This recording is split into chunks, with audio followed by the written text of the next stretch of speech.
Well, welcome everybody as you're kind of settling in and adding your information or wonderings you're having for tonight into the chat. I'm going to go ahead and get started. My name is Lauren Hanahan. I am the Arts Integration Specialist for the Missouri Alliance for Arts Education. And we're so happy that you are here today for our Missouri Arts Integration Network meeting. I know Leslie very well. And so I know she's got some great things to share with you today, and even maybe some resources that you can take home and hopefully implement starting tomorrow. So as you probably got the notification, we are recording. We would love to see your faces and have you contribute to our conversations. But if you don't wish to be visible, we do post this on our website. So we totally understand if you want to keep your screen off, but we are excited to get going. So a few little housekeeping things I'm going to jump through before we start with a warm up and dive into some of the work Leslie's going to share. For all of our new friends here today, we have a ton of arts integration hubs and professional learning opportunities available, most of them free, which is always great. I'm going to drop a link in the chat to our website where you can access a lot of these great resources. The Kansas City, Missouri Kennedy Center Partnership, COCA EDU in St. Louis, and then our Springfield Arts Integration Conference. Phyllis and I are working really hard right now to recruit some rural Missouri schools that we can really make a big impact with arts integration. We are building a professional development opportunity for these schools with teaching artists and coaching sessions to build an arts integration program within their schools. If you know of any schools or your school, this would be something you're interested in, please reach out to either Phyllis or I. But also if you know of any teaching artists that you have come across with in a conference maybe, or that has worked with your district or county, and you found them very powerful and impactful, we would love to hear that and recruit them into our little ACE program here as well. All right, so before we get started, I always want to try to build a brave space. I know I can't guarantee that everybody will feel safe, but by building a brave space, we are letting ourselves have the best learning opportunity that we can. So the first thing I ask is that you be present with us today. There's a lot going on around us with phones and emails and wrapping up the end of the day at work. In St. Louis, it's a beautiful 70-degree sunny day, so that can be distracting, but we just hope that you be present with us today. I also ask that you be open. There's always some new little nugget I hope that you can walk away with and learn, so it's okay if we all kind of step away with this with something a little bit different, but just open yourself up to the conversation and the learning. And lastly, I just ask that you feel brave to engage. We have a couple opportunities, whether it's through the chat. You're also welcome to keep your mute and unmute to just kind of jump into the conversation as you feel passionate about something. We want you to have that space to reflect, share your aha moments, ask questions, and get any clarity that you need before we move on. So the goal for our event tonight is to just share strategies and tools that can help us teach in our classrooms through the arts. There's research out there that teaching through the arts, involving the arts in our education programs, empower the teachers, support academic learning, engage students, and just provide authentic experiences for our students, and give them different access points that they may not typically have in a content-driven environment. In most of our events, you will find that Missouri Alliance for Arts Education is kind of going to be leaning on the left side of this continuum. But curriculum and content and teaching can look a variety of different ways, and all of those ways are going to be powerful and impactful. And what we are hoping to do is to give strategies and tools to help find the best ways to be powerful and impactful. Sometimes that is just teaching the content. Sometimes that is utilizing a piece of artwork or drama or tableau to enhance the content. Sometimes that's integrating arts in a full arts integration model where we're teaching both the art form and the content at equal levels and assessing in both areas. But those things aren't realistic to teach all day, every day. And so having these strategies is a way to kind of start changing our mindset and figuring out what's going to be best for our students in the moment. So for most of our main events for this particular network, you're going to see a lot of the arts enhancement, where we're kind of borrowing an art form to help with our content. And you're going to see the arts integration, where we're showing how teaching those in unison can be an impactful and powerful lesson.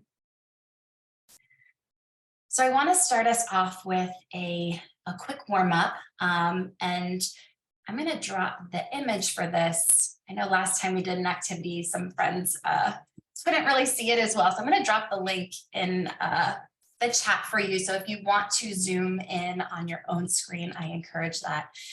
The first thing I'd like you to do for this warm up is just take a few quiet moments to look deep into this photograph and just kind of make a few observations, wonderings, and questions within your own brain. So I'll give you a couple moments here for quiet looking.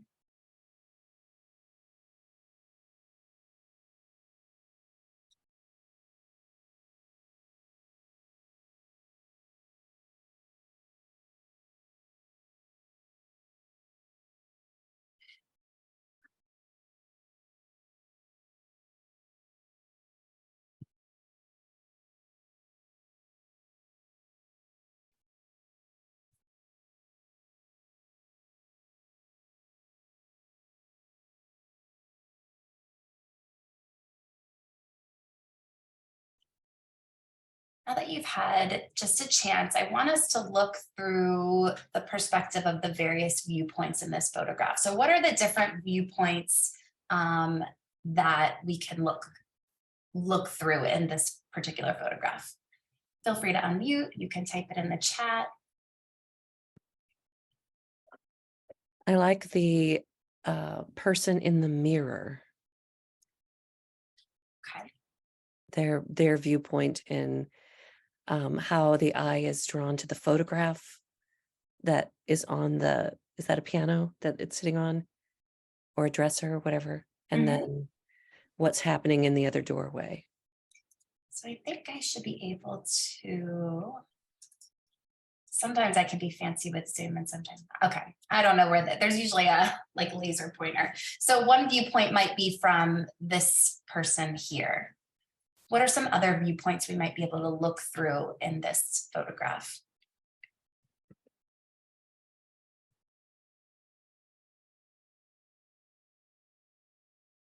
I like the viewpoint of the children. Like, what are they seeing? You can pick any of the three, possibly four. Yep. Okay, so we've got this person in this room kind of looking towards the mirror. We've got a couple children that we could think through. And then are finally kind of this character right here, right? So we're going to dive in. This is, yeah, really great. I'm going to dive in a little bit deeper on these viewpoints. So this warm up is called Circle of Viewpoints. So I'm going to drop in the chat another doc that I want you to open up just to help guide your thinking. So in this document, I want you to take a moment to choose one of the perspectives to explore, and then use the sentence starters below to kind of dive deeper into that person's perspective, viewpoint, what could be happening, what are they thinking, what are they seeing. So I'm going to give you a moment now to look close again. I'm going to flip back to the image for you, but you should have this to be able to kind of have that reflection. So one perspective, and then what would you be thinking through that lens? Just take a quiet moment.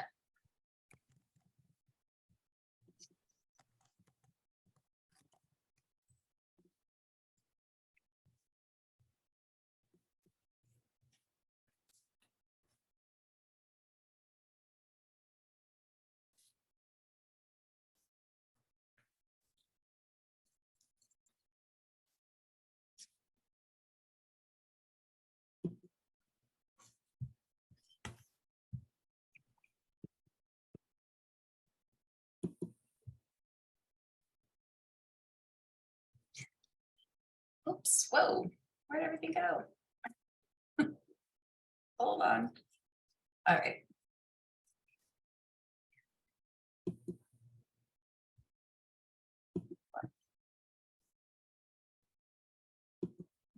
All right, would somebody like to share which viewpoint they chose, which perspective they chose, and what you think they might be thinking?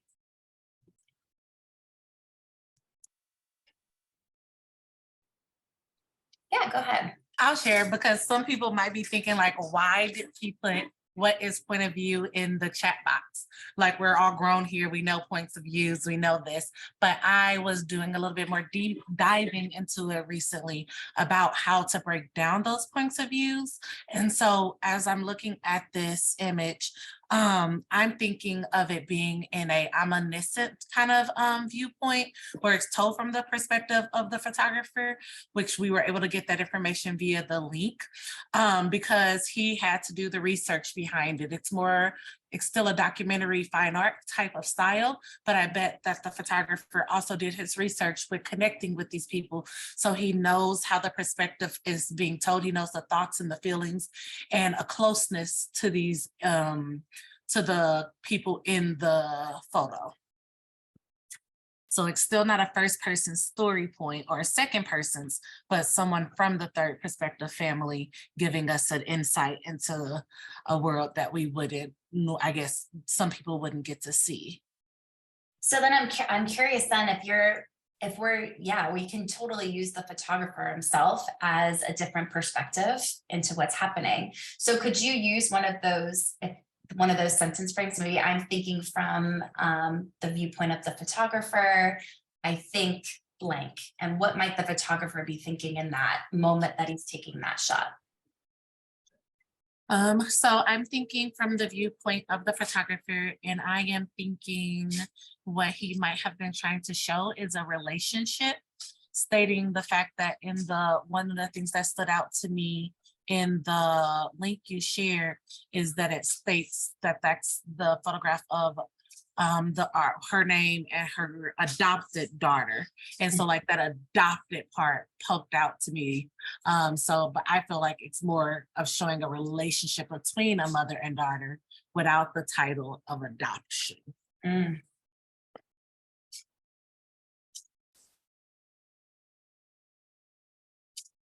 Stacy shared in the chat, it looks like she's looking from the view of the woman in the mirror.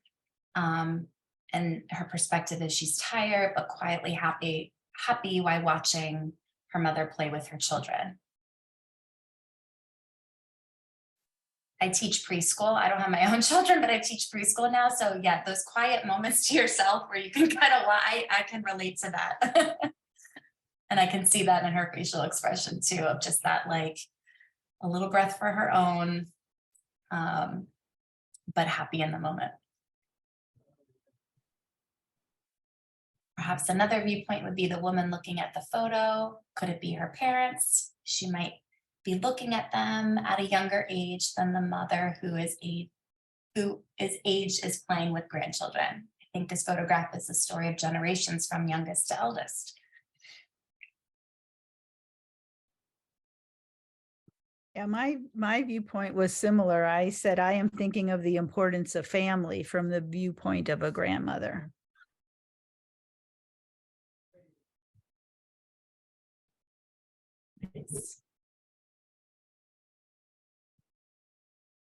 Any other thoughts? I love the opportunity to hear other people's thoughts.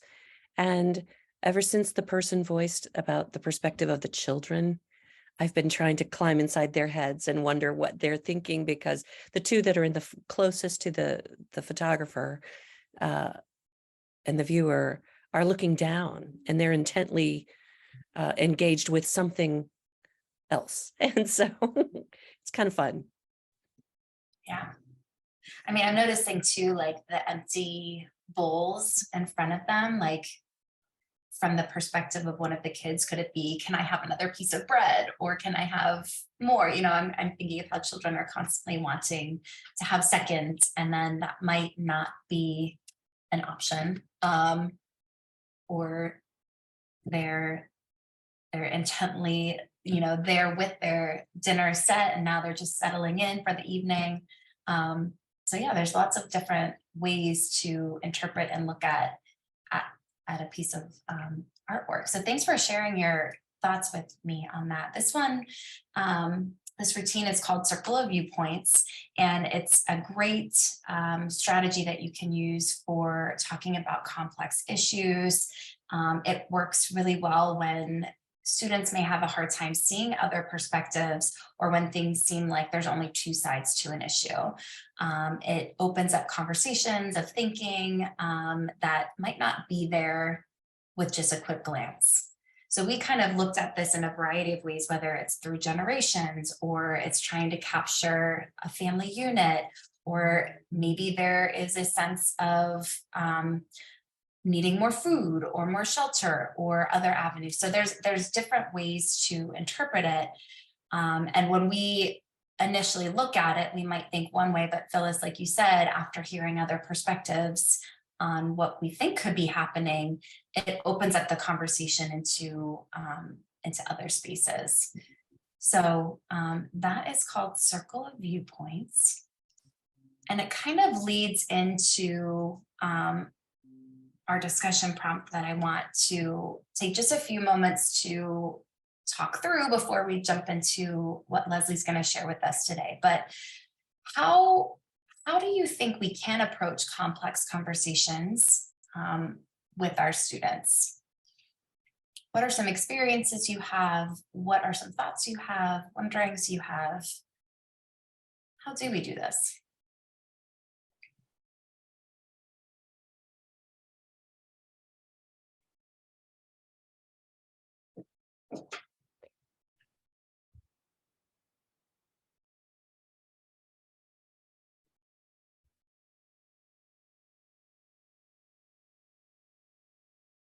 I think one good way is to share your own experience with your students and see if that brings up some experiences that they have that they can share that are similar or different. Great. I think one of the challenging pieces is a lot of times very young children have difficulty viewing things from an alternative perspective. And I can imagine that just gaining experience with alternative perspectives, the idea that is immediately coming to my mind is if you are engaging in a puppet show and you are engaging as the speaker, and then you're also thinking about the point of view of the audience. What is the audience seeing? It's a way of incorporating the arts, in particular theater arts,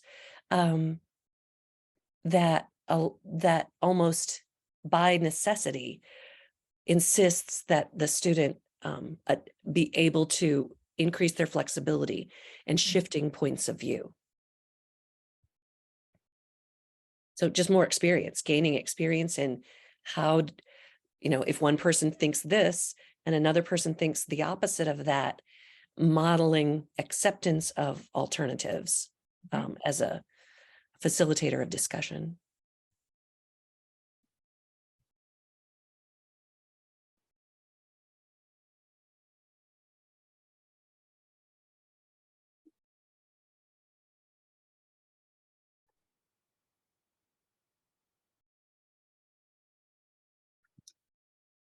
Charlie, is it Charlie? Okay, can I share what you wrote in the chat? With all the political things going on, we have to watch how we say things and what words we use. While we do not want to bring about more trauma or start a fight, we must ensure our students that they can have more than one perspective, and they should be able to see an issue with more than one perspective. Going through life with blinders is not a way to live. So I wonder how that, and what Phyllis is saying, what is going on, how maybe that circle of viewpoints activity could be a way to build practice in on viewing different perspectives and viewpoints on situations, and opening up that conversation in a brave, hopefully safe, but we can't always guarantee that anymore, but a brave space where you feel confident and to share those thoughts and ideas, and to hear out and be respectful of the other thoughts and ideas that are being shared as well.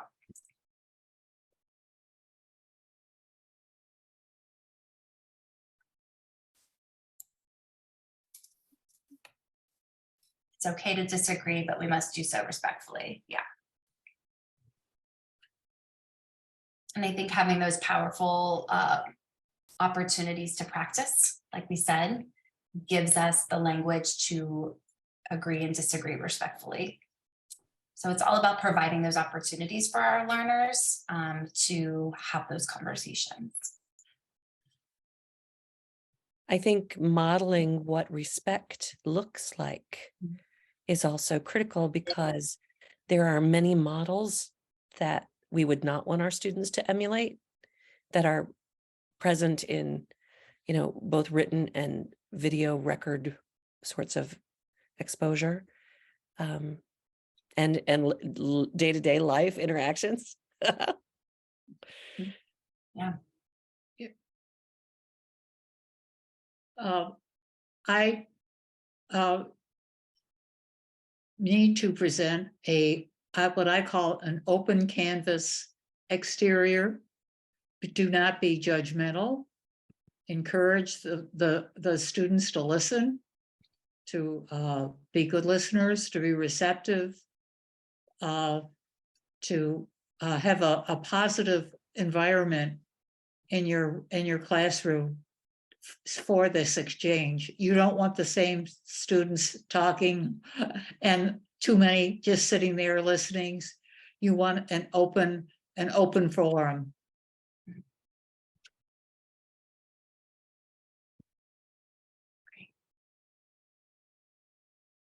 Any final thoughts? Thank you all for sharing. I'm going to read the chat from Shalonda. And validating young artists' feelings is one of the biggest tools in my toolbox that has been helpful. Yes, I can see that you're upset, and using skills of noticing and downloading. Yeah.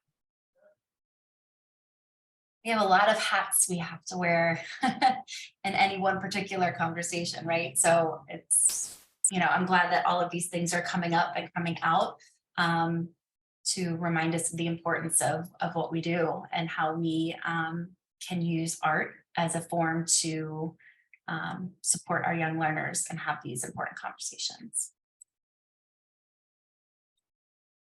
All right.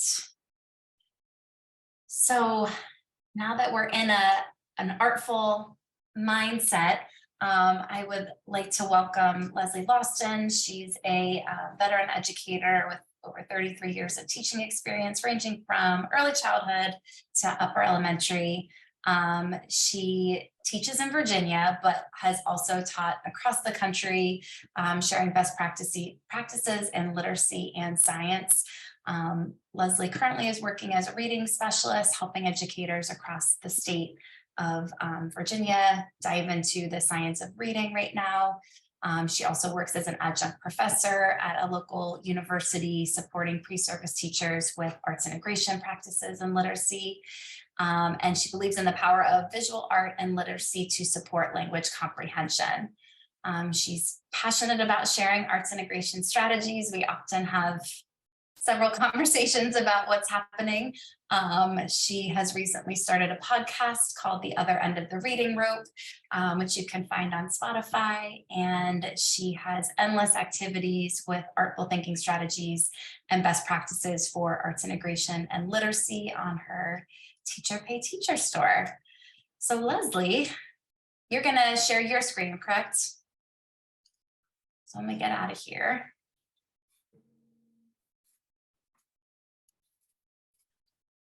Provided I can figure out how to do it. That is good. So I think I'm going to click this.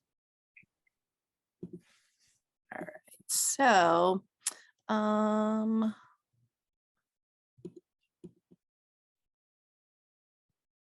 all right, hopefully we're gonna get there. It's being a little trickier than I thought, Miss Lauren. It is not wanting to. Yep, I'm gonna need you to share it. Okay, you want to email it to me real quick? Yep, or I'll just drop it in the chat. How about that? Perfect. So I'm going to drop two things in, and you can get started with sharing this first one. And this one is an image that we're going to look at, very similar to what we did with the group. So here's the image for you to project. And then I will also share my doc.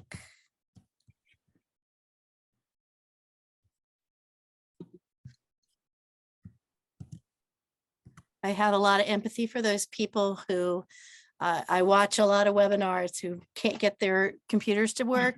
I have a lot of empathy for them. So hopefully this will work. Yeah. All right, let's see if I can get it going. I have it too, Lauren, if you'd like. Oh, I think we're good. All right, here we go.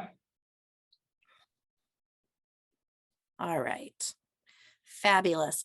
So like Lauren said, these are all the things about me.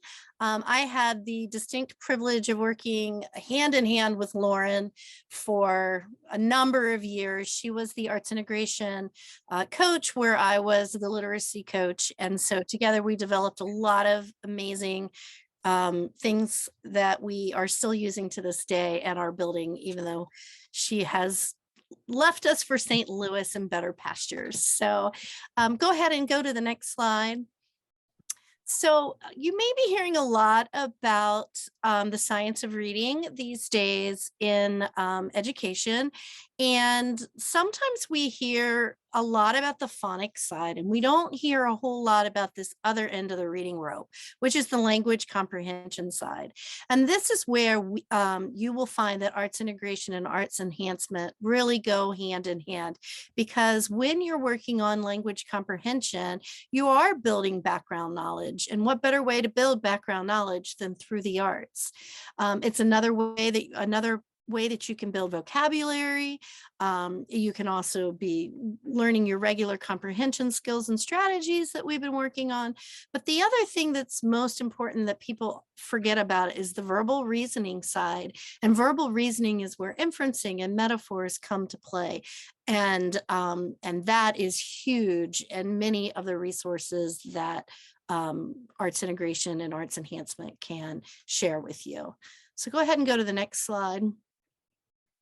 So the resource that I'm going to be using with you today is called See, Think, Feel, and Wonder. And later you can click on this link and you'll be able to see, similar to what Lauren showed earlier with the circle of viewpoints, you'll be able to see some strategies are a little bit more in depth with See, Think, Feel, and Wonder. All right, go ahead. Okay, so we're going to start by looking at this artwork and asking you what's going on in the artwork and what do you see? And Lauren, I don't know if you want to show the other link that allows us to zoom in. There we go. And the zoom down there. Yep. So just take your eyes and look around this image. What are some things that you see?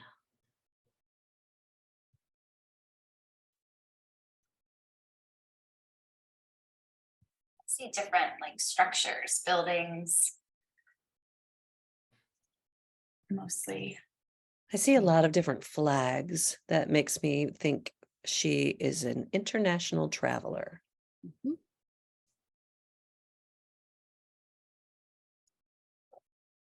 Oh, sorry. It's okay.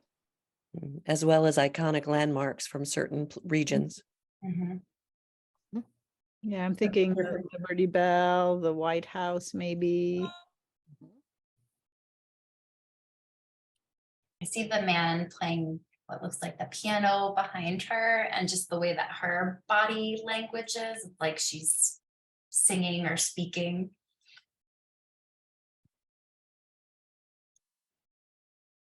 It's interesting, the legs of the piano and the chair that the man's sitting on Mhm. are like bird legs or something.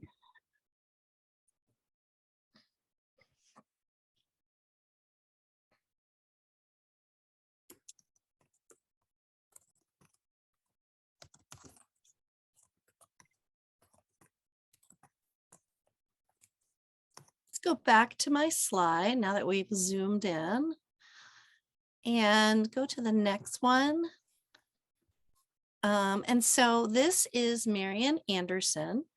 And Marian Anderson performed a wide range of music from opera to spirituals. She performed in renowned orchestras and major concert venues all over Europe and the United States in between the years of 1925 and 1965. And yet, when she wanted to play, she was invited to play at the US Constitution Hall in 1939. She was denied access.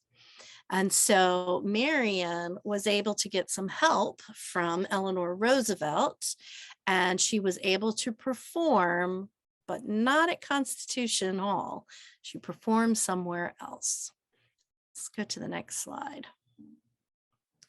The painting is done by William H. Johnson, and William H. Johnson has a whole series on painting the fighters for freedom is what they're called. And so he had also been living in Europe during the Harlem Renaissance period.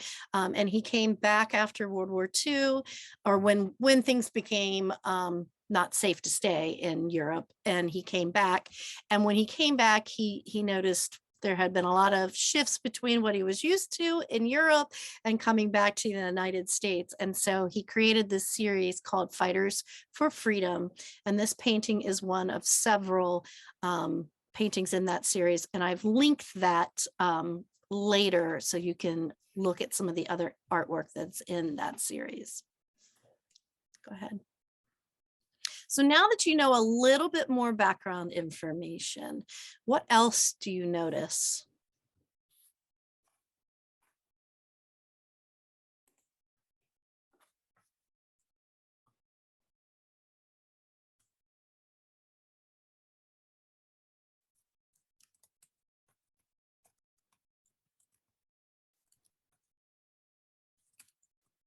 I'm noticing the blue figure over what would be her right shoulder that I did not see before. Mhm. And it could be that we're kind of zoomed out and before we were like, focusing on details. And I wonder what that blue figure is all about. I can't see clearly enough It that I can easily identify what it might represent. Yeah, it kind of reminds me of Abraham Lincoln. Mhm. Kind of what I was thinking too, yeah.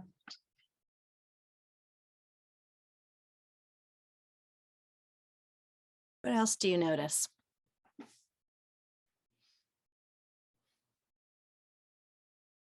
I see different poses or, she's singing, Mhm. she's receiving an award or accolades, but there are different viewpoints of her face.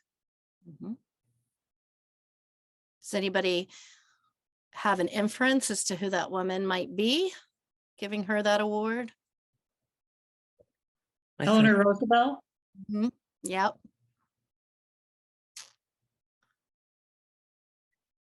And in Especially now- all, oh, go ahead. No, I was gonna say, now that we know that Eleanor Roosevelt has a role to play in the rest of the story, you can kind of make that inference that that's who that is. And the last thing I was just going to notice is the style of clothing that is depicted. It's not identical, looks like an evening gown in one place, but a very stylish suit in another with a very stylish hat. But in each of these, it is on the formal side of things rather than the casual side of things. Mhm.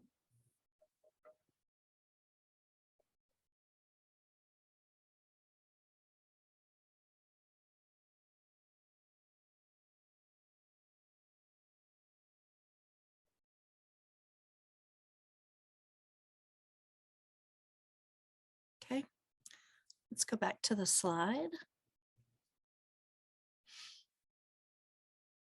So now we're going to dive into the literature that goes along with this. And this book is called When Marian Sang, and it's written by Pam Munoz Ryan. And I love her work. She's written quite a few wonderful books. And the pictures are by Brian Selznick, and he is another illustrator with some beautiful illustrations. And I'm going to kind of give you a little bit of a summary about what is happening so far in the story, and then we're going to stop and I'm going to read a little bit to you. So the story begins with Marian as a child, and it explains about her gift for singing, and how she was well known in the family and at church for having such a beautiful voice. And as she grew up, she was given more time to sing in public, and she became very, very well respected in her choir. And she was able to get some music teaching. But of course, that was where she ran into her first roadblock with her career, in the form of being told she couldn't go to this class due to her being colored, as they say in the story. And so she has a conversation with her mother about prejudice, and it lays it out, how she had seen the trolley drive past her family as they stood on the corner. She knew that her people were always the last to be helped in a store, but she could not understand how anyone who was surrounded by the spirit and beauty of music could be so narrow-minded. Eventually, she gets a Italian music teacher, and he is the one that brings her to Europe, where she becomes world renowned. Okay. And so that leads us to the point in the story where she is at her most successful, and she is singing in concert halls all over Europe. So I'd love you to listen to me for just 1 second. Marian studied and was eventually invited to perform in concert halls in Norway, Sweden, Finland, and Denmark. The enthusiasm for her singing was so overwhelming that one newspaper in Sweden called it Marian fever. Audiences applauded in London, cheered in Paris, and pounded on the stage for encores in Russia. In Austria, the world famous conductor Arturo Toscanini announced that what he had heard was one was privileged to hear only once in 100 years. Marian felt as if she had finally achieved some success. She even asked Mother if there was anything she wanted that would make her happy, because now Marian could afford to buy it for her. Mother said all she wanted was for God to hold Marion in the highest of his hands. It seemed like she was already there. Mr. Bugatti had been right. She could go anywhere and sing for anyone. So what do you think at this time Marion is thinking about her career? What are some feelings and emotions that she may be feeling?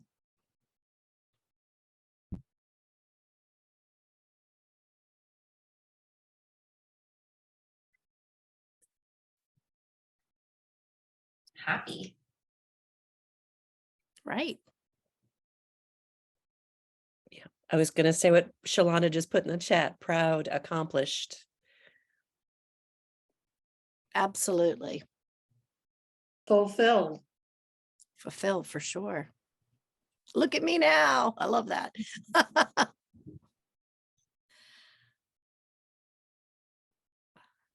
Top of the world. Wonderful.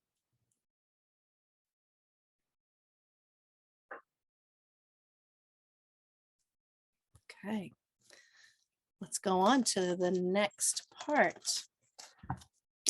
So of course she could sing anywhere but in America. And she came home to the United States in 1939, again, because Europe was not a safe place to be anymore. And Howard University in Washington, D.C. booked a concert for her. And they began looking for an auditorium that was big enough to hold the audience that she attracted. They decided that the 4,000 seat Constitution Hall would be perfect. But the manager of the hall said it wasn't available and no other dates were offered because of their white performers only policy. Marion's agent, Saul Hurrock, wrote to the hall manager, pointing out that Marian Anderson was one of the greatest living singers of our time, but it did no good. Enraged fans wrote letters to the newspaper. In protest, Eleanor Roosevelt, the First Lady of the United States, resigned from the organization that sponsored Constitution Hall. Howard University then tried to reserve a high school auditorium from an all-white school, but again, they were denied. Now, teachers were angry and marched in support of Marion in front of the Board of Education. Washington, D.C. was a boiling pot about to spill over. Wasn't there someplace in her own country's capital where Marian Anderson's voice could be heard? Committees formed and held meetings. Finally, with President Roosevelt's approval, the Department of the Interior of the United States government invited Marion to sing on the steps of the Lincoln Memorial on Easter Sunday. Her country was offering her a momentous invitation, but she had concerns. Would people protest? Was it dangerous? Would anyone come? Examining her heart, Marion realized that although she was a singer first and foremost, she also had become a symbol to her people, and she wanted to make it easier for those who would follow her. She said yes. Standing in the shadow of the statue of Lincoln, waiting to be called out, she read the engraved words, "This nation under God shall have a new birth of freedom." Marion looked out on a river of 75,000 people. Her heart beat wildly. Would she be able to utter one note? She took a deep breath and felt the power of her audience's goodwill surge towards her. Marion's sisters were there, her mother too. She stood straight and tall. She closed her eyes and she sang, "My country, 'tis of thee, sweet land of liberty, let freedom ring." A roaring cheer followed every song. At the end of the program, the people pleaded for more. And when she began her thought-provoking encore, "Oh, nobody knows the trouble I seen. Nobody knows my sorrow." Silence settled on the multitudes. What emotions is she feeling now? And how would you describe her in this moment?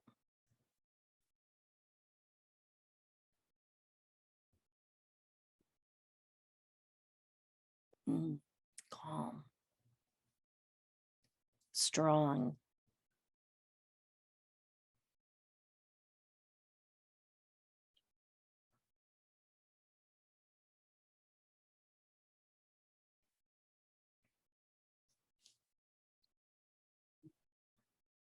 Ooh, activated.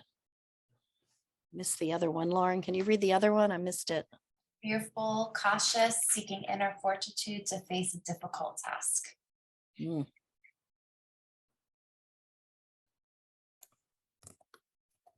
We always like to ask, what makes you say that? Brave, what makes you say that, right?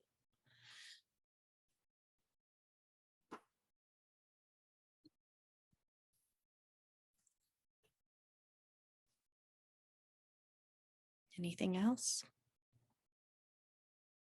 Inspired by the art and the people. Yes.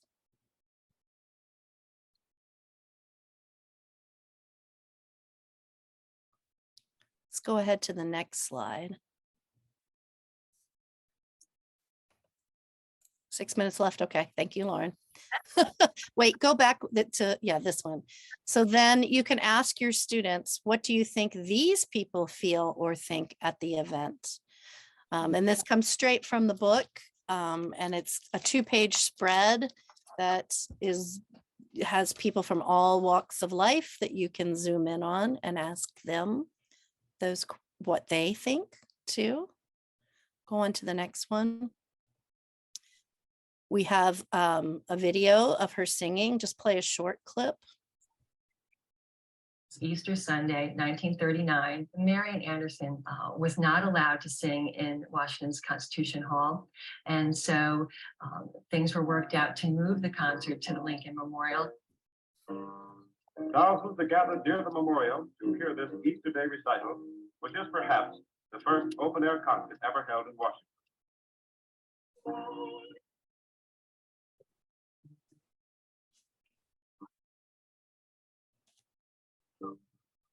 It's buffering, of course. Well, you can listen to it at another time, so that you can listen and think about how you feel when you hear Marian sing. I was gonna say, it didn't buffer on my end and I have like chill. Oh, good. I'm glad you were able to hear it. Everybody else can watch it.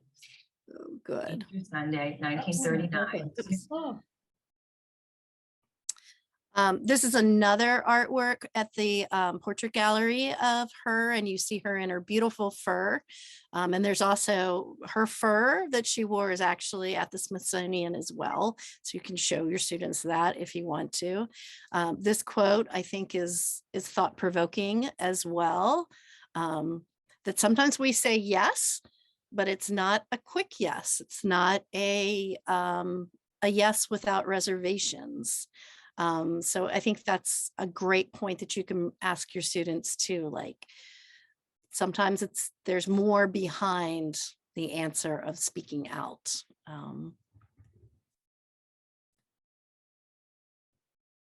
And then we would wrap it up by looking at a second picture from William Johnson as well. And you can see a little bit more clearly now who that blue shadow represents. Lincoln, as you all said earlier. You can really see it next to each other, how they tell us a little bit more about her and how they connect to her story.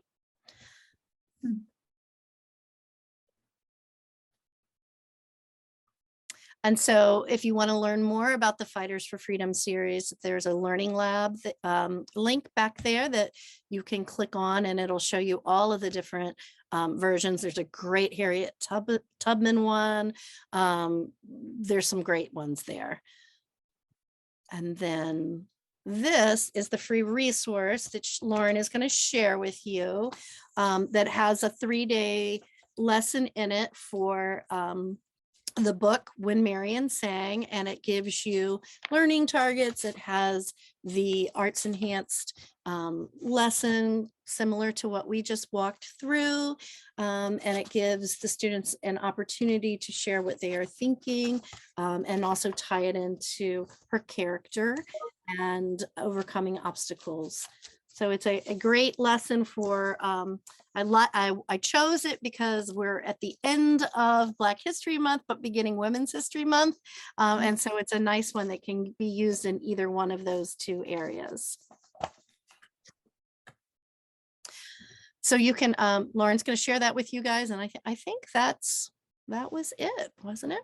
That's it, yeah. Any questions for Leslie?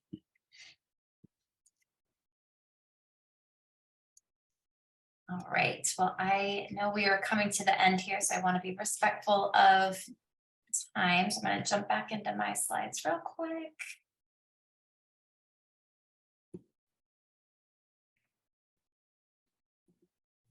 All right. We hope you enjoyed your time with us today, and we'll come back and be with us next month. It'll be on March 27th, again at 4:30, free through Zoom. So you can really join us from anywhere.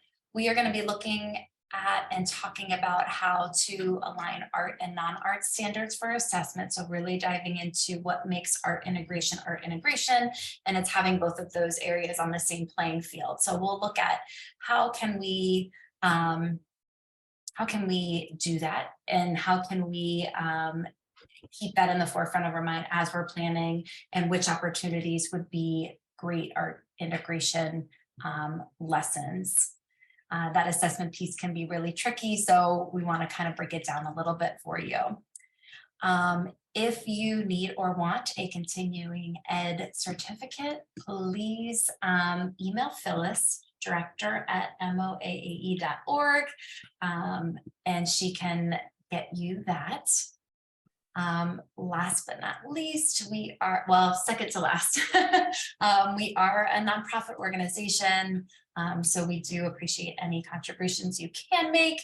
But like I said in the beginning, just having you be an ally and spreading the word about arts integration and arts across the curriculum, that is huge for us as well.